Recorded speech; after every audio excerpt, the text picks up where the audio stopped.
Ni inkuru ibabaje cyane, inkuru navuga ko ari iy'incamugongo. Mwabantu mwe, ibintu byabaye kuri uyu musore ndetse n'uyu mukobwa ni ibintu bikomeje kugarukaho cyane ndetse bikomeje kubabaza abantu benshi bagiye batandukanye. Ni umukobwa yigaga ibijyanye n'amategeko, ngira ngo ni ibintu biri gukomeza kuba byagarukaho cyane, uburyo ari inkuru iri kugenda ishengura abantu benshi cyane. Yigaga mu cyitwa Law Development Center, yigaga muri kaminuza, akaba yari hafi kugraduatinga cyangwa se kwambara ikanzu ku itariki ya 29 z'uku kwezi kwa karindwi muri uyu mwaka w'ibihumbi 2022. Ibyabaye kuri iyi couple ni ukuri bikomeje kubabaza abantu benshi cyane. Ni abahitanwe n'iyi mpanuka ni umusore witwa Norbert Tizikara w'imyaka 32. Yari umuhanga mu bijyanye n'iby'ubwubatsi. Nabonye inshuti ze zagiye zimupostinga, abantu benshi bababaye cyane. Hanyuma ni yari umuhanga mu by'ubwubatsi ukorana n'ishami rya polisi. Ngira ngo ni amakuru yabereye hano hirya mu gihugu cya Uganda. Ngira ngo abantu benshi bari kwibaza impanuka ngo ziri gukomeza kubera mu gihugu cya Uganda.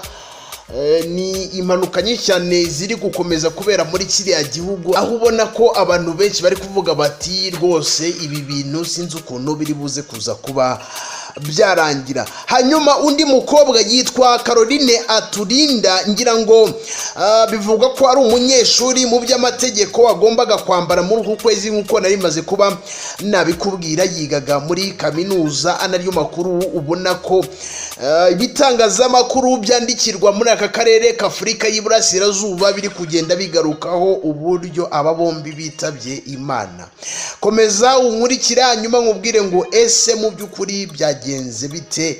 Ese mu by'ukuri niki kibabaje cyane? Ese aba bombi bitabye Imana gute? Ni couple yari yitwaye mu modoka ya Mercedes Benz. Ngira ngo iyo modoka uraza kuba wayibona kuri iyo screen yawe ukuntu ari imodoka nziza cyane. Nyamara aba bombi baje kuza kuba bagongwa na gari ya moshi mu masaha ya saa 9 z'ijoro, ubwo iyi modoka yageragezaga kwambuka umuhanda wa gari ya moshi.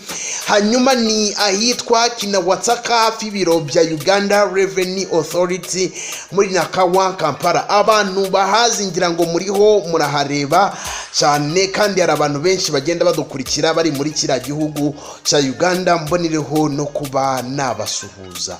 Umuvugizi w'ishami rya polisi rishinzwe umutekano mu muhanda SP Farida Nampima yavuze ko Caroline bakunda kwitwa Anne yahise apfa mu gihe umukunzi we Tizikara yihutanwe mu bitaro bya Murango ameze nabi, ariko nyuma yaho nawe akaza kuba yakwitaba Imana.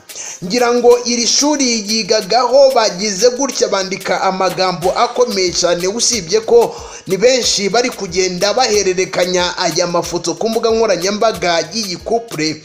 Aho iri shuri yigagaho bagize bati it is on a sad note that we announce the death of Aturinda Caroline. She died this morning in a train crash. Caroline was an LCD student mu magambo arambuye Law Development Center, due to graduate on 29th July 2022.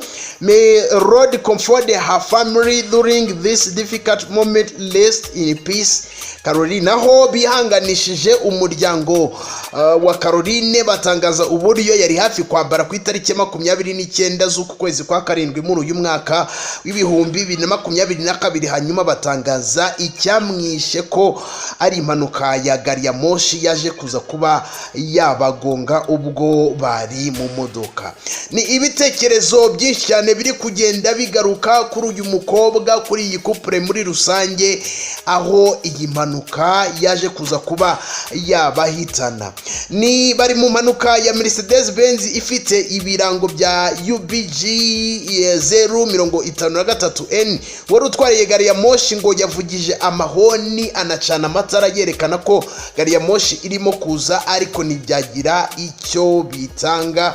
Ubona ko ari ibintu biri kugenda bigarukaho kenshi cyane ku mbuga nkoranyambaga zigiye zitandukanye. Ngira ngo nk'uyu musore wakoraga ibijyanye n'ubwubatsi, hari benshi bagiye batanga ibitekerezo bagiye bakorana nawe bamuhereza icyubahiro bagira bati uruhukire mu mahoro, bati inshuro nyinshi twakoranye nawe, n'ukuri twakoranye neza. Ndetse n'uyu mukobwa abantu biganye, imiryango muri rusange, ubona ko ari ibintu biri gukomeza kuba byababaza abantu benshi cyane.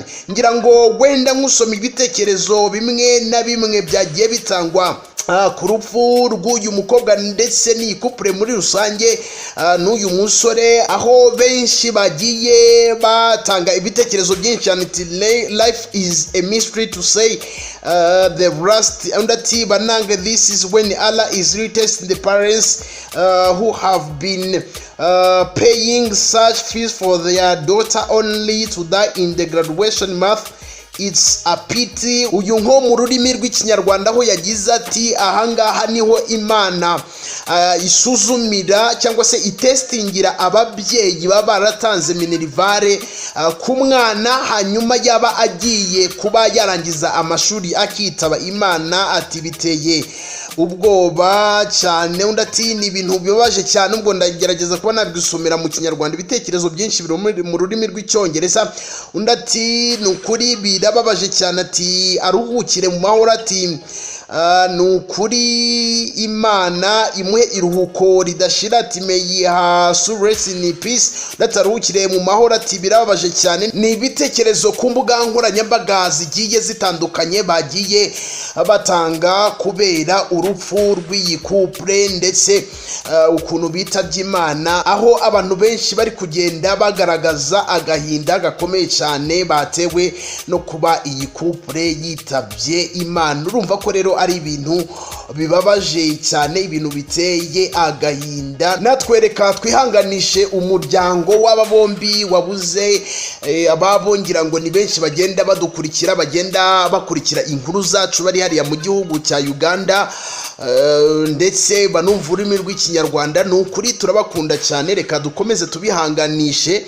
Imana ikomeze ihe iruhuko ridashira Norbert ndetse na Anne cyangwa se wakunze kwita Aturinda Caroline. Nukuri Imana ibahe iruhuko ridashira. Hanyuma reka mbanze nkurarikire, niba utarakanda subscribe kandi subscribe, like, share ndetse na comment. Hanyuma nitujya dushyiraho inkuru zigiye zitandukanye ujye ugenda uzikurikira umunsi ku munsi. Nayo makuru ari kugenda ababaza abantu benshi bagiye batandukanye bamenye iby'urupfu rw'iyi couple, ukuntu aba bombi bitabye Imana. Ubona ko ari benshi bari kugenda basuka amarira, bari kugenda abamenya ukuntu aba bombi bitabye Imana. Ndabakunda cyane, nitwa Shadu, iyi ni Shadu 250 TV.